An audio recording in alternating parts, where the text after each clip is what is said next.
तेलंगाना के वज़ीर आला के चंद्रशेखर राव ने आज हैदराबाद मेट्रो रेल के खिदमात में तोसी की है। वज़ीर आला ने जुबली बस स्टैंड से महात्मा गांधी बस स्टेशन तक मेट्रो रेल का इफ्तिताह अंजाम दिया।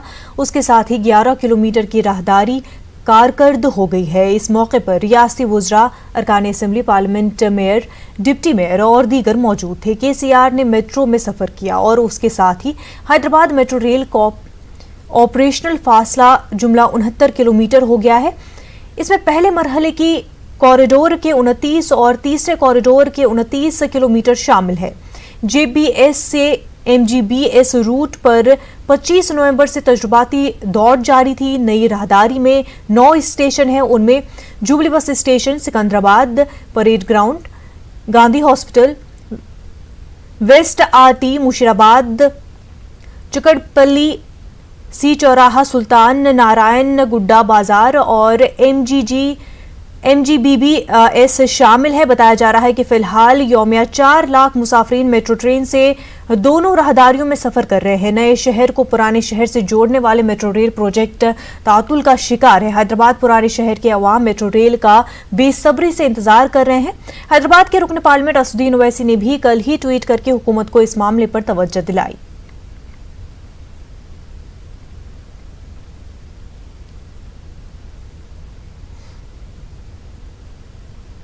पुराने शहर हैदराबाद में अवाम ने भी कदीम शहर में जल्द अज जल्द मेट्रो शुरू करने की अपील की है।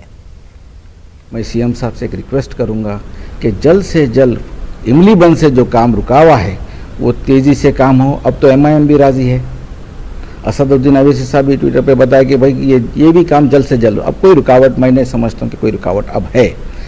तो मैं CM साहब से, KTR साहब से, जो ऑलरेडी असेंबली में बोल चुके हैं KTR साहब, जल्द से जल्द काम चालू होगा।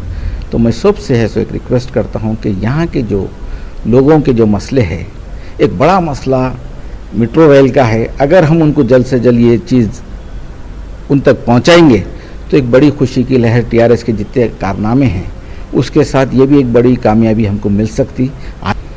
थोड़ा MIM चाह रही थी कि ये मेट्रो का जो रुख है ओल्ड सिटी से, जो इधर से जो दारुशफ़ा से लेके तालाब कट्टा फलकनुमा की जो लाइन थी उसको रोक के मूसा नदी से कोशिश कर रहे थे, मगर वो चीज़ नामुमकिन थी, इस वजह से रोक दी गई।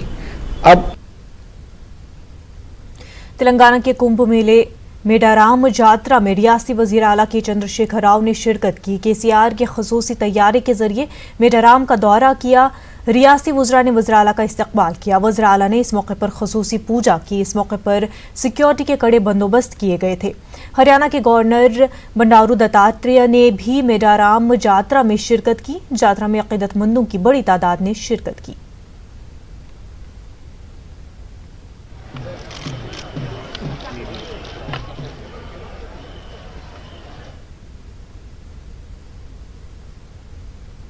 जमीयत उलमा हिंद AP तेलंगाना के ज़ेर एहतमाम प्रेस कॉन्फ्रेंस मुनक्किद की गई। CAA के खिलाफ मुनक्किद की गई कॉन्फ्रेंस में बेलिया नायक, कोटिया नायक, D सुरेंद्र, हाफिज खलीकुर रहमान और दीगर ने खिताब किया। SC ST मंदामाइगा के अलावा दीगर ने जमीयत उलमा के साथ मिलकर सियाह कानून के खिलाफ जदोजहद करने का ऐलान किया। उन्होंने बताया कि CAA से हिंदुस्तानियों की शहरियत मुतासर हो गई। इस कानून की जद में SC ST BC और दीगर तबकात आएंगे।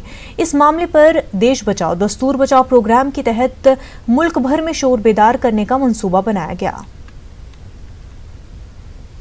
तेलंगाना एंड आंध्र प्रदेश में यहाँ SC ST BC minority organisations पूरा मिलके हम save constitution, save India, save democracy का बेसिस पे यहाँ पे मूवमेंट शुरू किए हैं।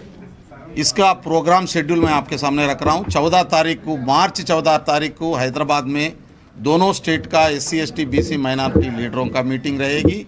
वो मीटिंग सरकार जो तेलंगाना सरकार का कमिश्नर जो है यहाँ पे पुलिस कमिश्नर से बात करके ट्रैफिक को प्रॉब्लम नहीं आया जैसा देख के कहाँ रखना उनसे डिस्कस करके वो प्लेस तय करेंगे। हम मार्च 14 तारीख को यहाँ पे होंगे।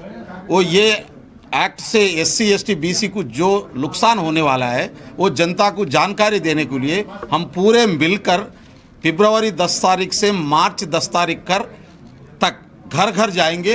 हर घर को हम बताएंगे क्या होने वाला है, NRC से क्या होने वाला है। सीसीए एक्ट क्या होता है, उसके द्वारा क्या नुकसान होने वाला है, एनपीआर अप्रैल 1 तारीख से शुरू होने वाले एनपीआर में क्या मुद्दे रखे हैं, पहले एनपीआर कैसा हुआ था, आपका एनपीआर क्या है, इसमें क्या फ़र्क है, ये भी जनता कुछ बताने जा रहे हैं। और दलित को ऑर्गेनाइज करने के लिए, अवेयरनेस लाने के लिए अद्दंकी दयाकर जी के नेतृत्व में 1 तारीख मार्च को काकीनाडा में बहुत बड़ा मीटिंग हो रहा है पूरे दलित समाज के साथ, और ट्राइबल को उसके बारे में जानकारी देने के लिए 7 तारीख मार्च को हैदराबाद में डेलीगेट्स मीटिंग होगा। वो हमारे प्रभाकर जी एंड कोटिया नायक जी नेतृत्व में होगा, यहाँ पे हैदराबाद में होगा। वो ट्राइबल मीटिंग होगा, प्योर ट्राइबल, और ओबीसी का भी अलग मीटिंग करेंगे। से कहीं ज़्यादा SC ST और BC को इसका इफेक्ट होगा, ऐसा सर्वे भी बता रहा है और आप हजरात का भी कहना है। कोरोना वायरस से निपटने के लिए तेलंगाना हुकूमत की जानिब से गांधी अस्पताल में खसूसी वार्ड तैयार किया गया है। अस्पताल में अब तक 26 मुश्तबा अफराद के खून की जांच की गई। अब तक किसी भी शख्स को कोरोना वायरस मस्बत नहीं पाया गया है। इस मामले पर हमारे नुमाइंदे ने गांधी अस्पताल के डॉक्टर से बातचीत की। कोरोना वायरस को लेकर हैदराबाद में भी खासा इंतजाम गवर्नमेंट की तरफ से किया गया है। मैं इस वक्त गांधी हॉस्पिटल में हूं और गांधी हॉस्पिटल के जो नोडल ऑफिसर हैं डॉक्टर प्रभाकर रेड्डी, वो हमारे साथ मौजूद है। सर, कितने पेशेंट या फिर सस्पेक्ट अभी तक जो है वो आपके हॉस्पिटल में आए हैं? कुछ चाइनीज़ भी जो है वो आपके उसमें आए थे, आपने ऑब्जर्वेशन में क्या पोजीशन है अभी करंट? अब तक 26 पेशेंट्स आइसोलेशन रखा, ऑब्जर्वेशन रखा from 29th to till today morning. इन 26 में 2 जने चाइनीज से भी है। एक्चुअली दे आर वर्किंग 7 साल से इधर काम कर इरिगेशन प्रोजेक्ट में। एक पर्सन 31st को रिटर्न आया और 24th को एक पर्सन रिटर्न आया। दे मोस्टली दे केम इसके वास्ते आया है कि उसका फिटनेस सर्टिफिकेट हो रहा है, उधर से आए हैं। हम आइसोलेशन से आने के जब से आ रहे हैं, इधर आने के बाद भी वो कोऑपरेट करे। उसको आइसोलेशन में अब भी है। द रिपोर्ट्स आर नेगेटिव उन चेनों के, and including 26 complete are negative. और जो 26 पहले 1-2 थे, आज कल 12 थे, उसके पहले 9 थे। पूरे 26 अब तक नेगेटिव आए, पॉजिटिव तो नहीं आया गांधी हॉस्पिटल में। सर, कुछ ऐसी इन्फॉर्मेशन, कुछ मीडिया रिपोर्ट्स आई थी कि 2 और चाइनीज़ थे जिन्होंने जाने की, भागने की कोशिश की, बाद में उनको पकड़ा। नो, एक्चुअली क्या हुआ, परसों वो 2 चाइनीज़ क्या है कि फिर हॉस्पिटल में सैंपल लिए उसको। इधर क्या है कि सैंपल गांधी हॉस्पिटल में एक कर रहे हैं और दूसरा एक सैंपल पुणे वायरोलॉजी में कर रहे हैं। वो उसका सैंपल वायरोलॉजी पुणे का बैलेंस सफिशिएंट नहीं था, इसके वास्ते फिर एक बार लेके पुणे को भेज के उधर भी एक बार कंफर्म कर रहे हैं। वो भाग नहीं गए, वो घर में आइसोलेशन में था, सफिशिएंट नहीं है बोल के फिर एक बार बुला के सैंपल लेके नेगेटिव आने के बाद ही भेज रहे हैं। लास्ट सर, क्या क्या प्रिकॉशनरी मेजर्स आप ले रहे हैं? सेपरेट लिफ्ट है, किस तरह की क्या व्यवस्था? एक्चुअली इधर गांधी हॉस्पिटल में कौन सा क्या क्या रखा पूरा ऑलरेडी मीडिया को एक्सप्लेन करें। जब गेट से आके इधर तक सेपरेट हेल्पलाइन रखा। इधर जो पेशेंट आता है किसी से बात करने की जरूरत नहीं, OP टिकट IP टिकट की जरूरत नहीं है। जो भी सस्पेक्ट हिस्ट्री है तो सीधा हेल्प डेस्क को जा सकते हैं। उधर आके जो रिटर्न हिस्ट्री का क्या है कि उधर बोले तो इमीडिएटली वो आइसोलेशन मास्क पूरा लगा के इमीडिएटली ऊपर 7th फ्लोर में कोरोना आइसोलेशन वार्ड बोल के एक आइसोलेशन वार्ड लगा है। विद 14 रूम्स है उसमें। जो भी आए तो इंडिविजुअल रूम में रखने के बाद कंसर्न डॉक्टर जाकर उसका हिस्ट्री पूरा लेके एज पर गाइडलाइंस किधर वुहान से आया कि इधर चाइना रेस्ट ऑफ सिटी से आया कि कौन सा कंट्री से आया, वो हिस्ट्रीज लेके उसके ये सब सिम्टम्स क्या है नहीं है, वो सिम्टम्स होने के बाद उसका सैंपल दे रहे। After 8 to 10 hours we are giving the result. Admitted है अभी आज सुबह से 4 सस्पेक्टेड इस ट्रैवल हिस्ट्री बोल के आया। 26 तो नेगेटिव है, आज सुबह से 4 जने आए। आप उनका चेकअप कर रहे हैं? आज सैंपल लेना है, अभी नहीं लिया, अभी लेना, वो प्रोसेस चल रहा है। बहुत बहुत धन्यवाद आपका। तो कुल मिला के जो है गवर्नमेंट की तरफ से कोई भी जो है वो चीज़ इस तरह का उनको सस्पेक्ट नज़र आ रहा है तो उसका चेकअप कर रहे हैं और उसके बाद सैंपल कलेक्ट कर रहे हैं। अब तक एज ऑफ नाउ कोई भी पेशेंट डिटेक्ट नहीं हुआ है। जो भी सस्पेक्ट हैं उनके जो सैंपल लिए गए वो सारे नेगेटिव आए हैं। कैमरामैन राजू के साथ संजय तिवारी, न्यूज़ 18 हैदराबाद। हुकूमत की जानिब से गांधी अस्पताल में कोरोना वायरस से निपटने के लिए तमाम तैयारियां मुकम्मल करने का दावा किया जा रहा है, मगर अवाम का कहना है कि इस अस्पताल में डेंगू के इलाज करने की सहूलत नहीं है। एक शख्स ने इल्ज़ाम लगाया कि उनके बेटे को 4 महीने पहले डेंगू की शिकायत पर ICU में एडमिट किया गया था, मगर 4 दिन के दौरान उनके लड़के की मौत हो गई। उन्होंने बताया कि अस्पताल में लापरवाही की इंतहा हो गई। गुज़िश्ता 4 महीने लड़के के डेथ सर्टिफिकेट हासिल करने के लिए अस्पताल के चक्कर काट रहे हैं। उन्होंने बताया कि डेथ सर्टिफिकेट हासिल करने के लिए GHMC दफ्तर और गांधी अस्पताल के चक्कर काट रहे हैं। मेरे बच्चे को डेंगू हुआ था, मैं प्राइवेट में बताया तो उनको ICU की ज़रूरत है बोल के बोले, तो मैं ICU में तो गांधी में ले जाओ, तो गांधी में लाया। लाने के बाद में जो है तो 4 दिन में तो मेरे बच्चे को सुला दिए लोग। जब डेंगू का इलाज सही नहीं कर सक रहे तो कोरोना वायरस का क्या कर सकते हैं लोग? हाँ? लेंस कम हो गया तो ब्लड चढ़ाए, वो सब चीज़ चढ़ाए, फिर भी ये तो कम नहीं हो, बाहर से मंगाए वो भी ब्लड वगैरह हर चीज़ सब ला के दिया। उसके बावजूद भी है तो 4 दिन में मेरे बच्चे को सुला दिए। अच्छा चल लेते हुआ मेरा बच्चा दूसरे दवाखाने से, हालांकि उसके पूरे डॉक्टर्स के वहाँ के भी रिपोर्ट से, मेरे यहाँ के भी रिपोर्ट से, है ना। अब मैं अभी आप क्यों आए हैं हॉस्पिटल? अभी मैं देखो 4 महीने से मैं ये तो इस डेथ सर्टिफिकेट के लिए फिर रहा हूँ मैं, और अभी तक नहीं आया मेरे को। खाली फिरा रहे मेरे को 4 महीने से, इधर जाओ उधर जाओ, वहाँ से यहाँ, यहाँ से वहाँ। अब मैं क्या करूँ? मैं कामा दामा छोड़ के ये फिर लेते बैठूंगा? बोलो आप, मैं भी गरीब इंसान हूँ। सुनिए साहब, अभी 4 महीने से मेरे को फिरा रहे लोग डेथ सर्टिफिकेट के लिए। क्या बोल रहे? वहाँ बल्दिया ऑफिस को जाओ बोले, वहाँ गया, वहाँ से फिरे तो रिकॉर्ड नहीं आया बोल के, रिकॉर्ड नहीं आया। यहाँ आते यहाँ मैडम बोले कि रिकॉर्ड भेज दिए बोल रहे। हाँ, यहाँ से वहाँ जा रहा हूँ, वहाँ से यहाँ फिर रहा हूँ। अब करना तो क्या करना आप बोलिए। आपको भरोसा नहीं है कि कोरोना वायरस जैसे? नहीं, बिल्कुल भरोसा नहीं है साहब, मेरे को 100% भरोसा नहीं है। जब डेंगू का इलाज नहीं कर सकते तो कोरोना वायरस का क्या करेंगे लोग, ये बताइए। चीन से शुरू हुए कोरोना वायरस का खौफ दुनिया भर में जारी है। हुकूमत की जानिब से अवाम को एहतियात करने की हिदायत दी गई है। अस्पतालों में खसूसी वार्ड्स बनाए गए हैं। हैदराबाद के मज़ाफ़ाती इलाके में वाक़े चिलकूर बालाजी टेम्पल में कोरोना वायरस से बचने के लिए खसूसी पूजा का एहतमाम किया गया। इस पूजा में सैकड़ों अफराद ने शिरकत की। उन्होंने अपने अक़ीदे के मुताबिक भगवान से इस वायरस के खात्मे की प्रार्थना की।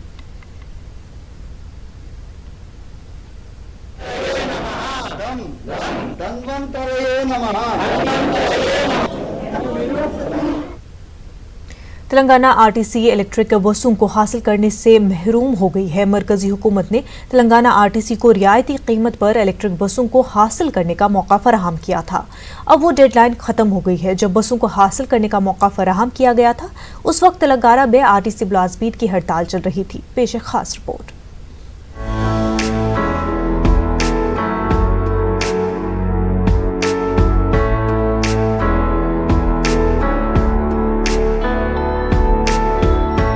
मुल्क में आए दिन आलूदगी बढ़ती जा रही है। बढ़ती आलूदगी पर काबू पाने के लिए मरकजी हुकूमत ने इलेक्ट्रिक बसों को चलाने का फैसला लिया है। मंसूबे के तहत मरकज की जानिब से तेलंगाना रियासत को रियायती कीमत पर इलेक्ट्रिक बसें फराहम की जा रही थी। मरकजी हुकूमत ने एक इलेक्ट्रिक बस के लिए 1 करोड़ रुपयों की रियायत फराहम करने का मंसूबा बनाया था।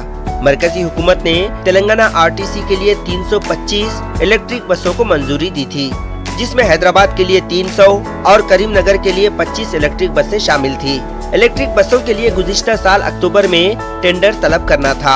उस वक्त तेलंगाना में आरटीसी मुलाजमीन की हड़ताल चल रही थी। हड़ताल के पेश नज़र किसी ने भी इस मसले पर तवज्जो नहीं दी। हड़ताल खत्म होने के बाद आरटीसी ओहदेदारों ने टेंडर तलब करने के लिए मरकज से इजाज़त तलब की, मगर नाकाम रहे। फिलवक्त आरटीसी मुलाजमीन इलेक्ट्रिक बसों को किराए पर हासिल करने के लिए गौर कर रहे हैं। Bureau report, news 18 Urdu. Kukatpally JNTU में जॉब मेला मुनक्किद हुआ, जिसमें 50 से ज़ायद सॉफ्टवेयर कंपनियों ने हिस्सा लिया। इस दौरान इंजीनियरिंग MCA की तालीम मुकम्मल करने वाले तलबा को रोजगार फराहम किया गया।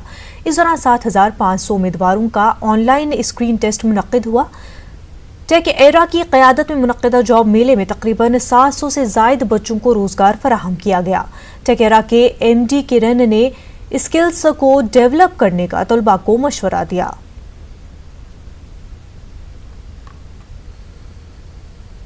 नाबालिग लड़कियों की इस्मत रेजी और कत्ल की वारदात में मुलविस मुलजिम श्रीनिवास रेड्डी को अदालत ने फांसी की सजा सुनाई है।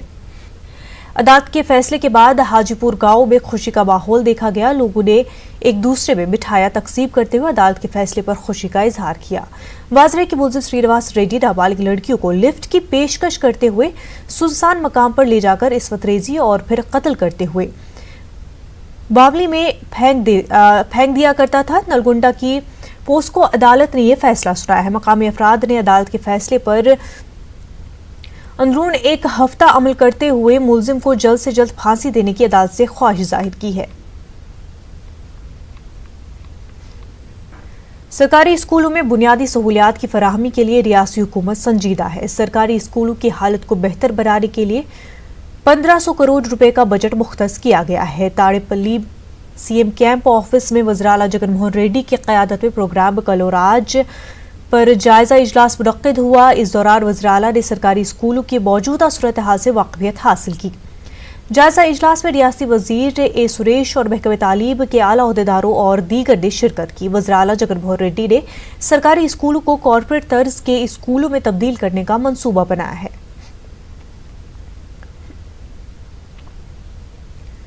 रियासत के बुनियादी शोबे की तरक्की के लिए नाबार्ड हर तरह से ताउन करने को तैयार है। सेक्रेटरीट में वज़ीर-ए-आला जगनमोहन रेड्डी की क़यादत में मुनक़्क़िदा इजलास में शिरकत के दौरान नाबार्ड के आला अहदेदारों ने ये बात कही। बुनियादी शोबे की तरक्की के अलावा ज़राई तरक्की के लिए 2,11,865 करोड़ रुपए के कर्ज जारी करने का भी मंसूबा तश्कील दिया गया। इससे कबल वज़ीर-ए-आला ने कहा कि किसानों को ताउन फराहम करने के मकसद से रेतो भरोसा जैसी स्कीमों को शुरू किया गया है, जिसके तहत सालाना हर किसान को 13,500 रुपए की इमदाद फराहम की जा रही है। इसके अलावा दिए इलाकों में भरोसा सेंटर्स भी कायम किए गए हैं, जिसके तहत किसानों को खाद और तख़्म फराहम की जा रही है।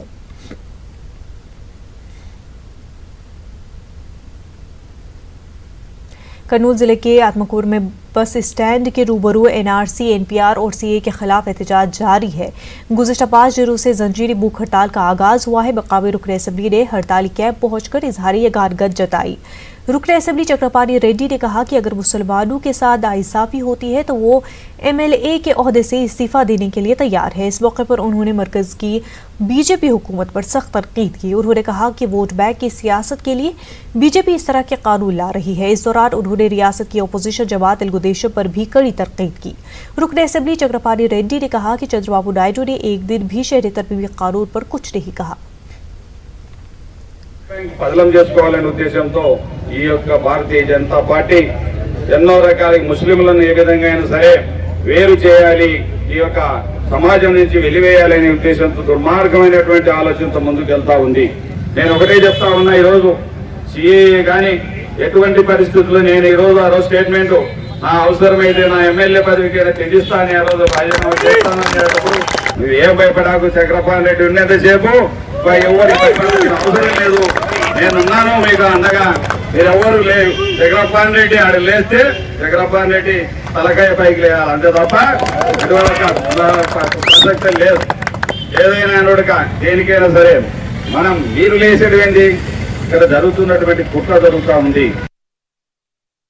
कर्नूल के जिला परिषद में वाक़ महात्मा गांधी के मुजस्मे के करीब जमहूरियत बचाओ तंजीम की जानिब से कैंडल मार्च निकाला गया। इस मौके पर एहतजाजियों ने मरकजी हुकूमत के खिलाफ नारेबाजी की और शहरी तरमीमी कानून को वापस लेने का मुतालबा किया गया। शाहीनबाग की ख़वातीन को सिक्योरिटी फराहम करने की मांग की गई। आंध्र प्रदेश कांग्रेस कमेटी गुंटूर के रुकन और साबिक एमएलए शेख बस्तान वली ने सुप्रीम कोर्ट में 4% रिजर्वेशन मामले पर हुकूमत की जानिब से मौसर नुमाइंदगी नहीं होने का इल्जाम लगाया है। उन्होंने जगन हुकूमत से इस मामले को संजीदगी से लेने की अपील की है। राजशेखर रेड्डी साहब कांग्रेस के मुख्यमंत्री के रूप में इतना मेहनत करके 4% कांग्रेस की हुकूमत लेके आया है, वैसा अहम मसले को जगनमोहन रेड्डी साहब आज जो 4% रिजर्वेशन हियरिंग के समय में अपना गवर्नमेंट का रिप्रेजेंटेशन रही रहना बड़ा बदकिस्मत की बात है। इसका लापरवाही साफ साफ बताई दिया जा रहा है। तुरंत आंध्र प्रदेश के गरीब मुसलमान भाइयों से माफ़ी मांगना है। तुरंत इस 4% को कायम करने का काम शुरू करने के लिए कांग्रेस पार्टी मुतालबा करते हुए दारुल हुकूमत अमरावती की तायीद में किसानों का एहतजाज जारी है। अमरावती के किसान गुज़िश्ता 52 दिनों से एहतजाज कर रहे हैं। एहतजाजी किसानों ने वज़ीर-ए-आला जगनमोहन रेड्डी पर किसानों के साथ नाइंसाफ़ी का इल्ज़ाम आयद किया है। एहतजाजी किसानों को अपोजिशन तेलुगुदेशम के अलावा बायबाजू जमातों की तायीद हासिल है। अमरावती के देहात मंदादम तुलूरू में किसानों की जंजीरी भूख हड़ताल भी कई दिनों से चल रही है। रोजाना एक देहात के लोग अमरावती की तायीद में भूख हड़ताल कर रहे हैं।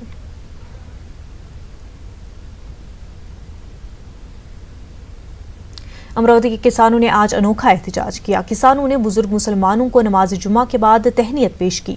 उन्होंने अमरावती को बचाने के लिए दुआ करने की अपील की।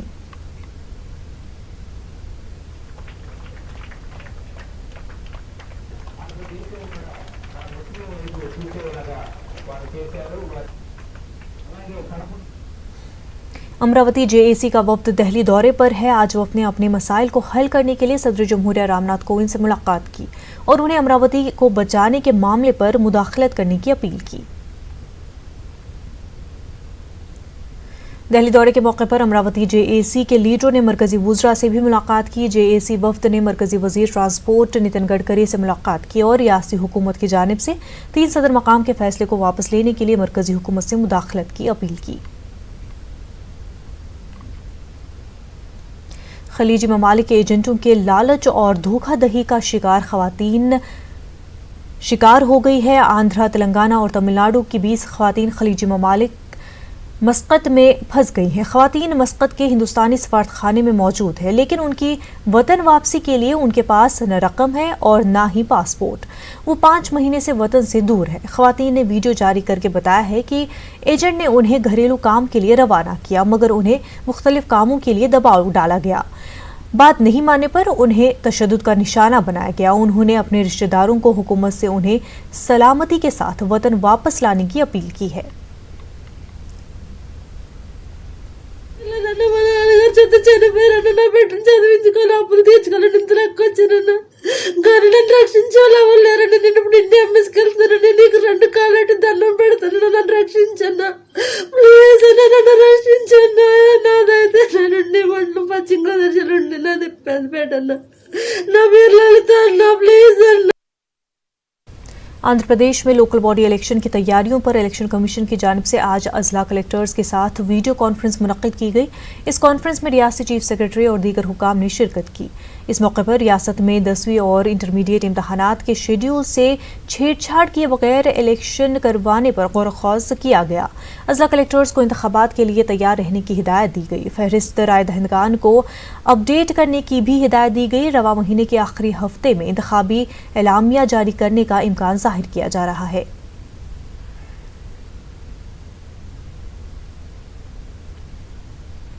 सियासी लीडरों की गिरोहबंदी के सबब रियासत को शदीद नुकसान हो रहा है। मौजूदा हालात को देखते से ऐसा महसूस हो रहा है कि रियासत में कोई सरमायाकारी करने के लिए तैयार नहीं है।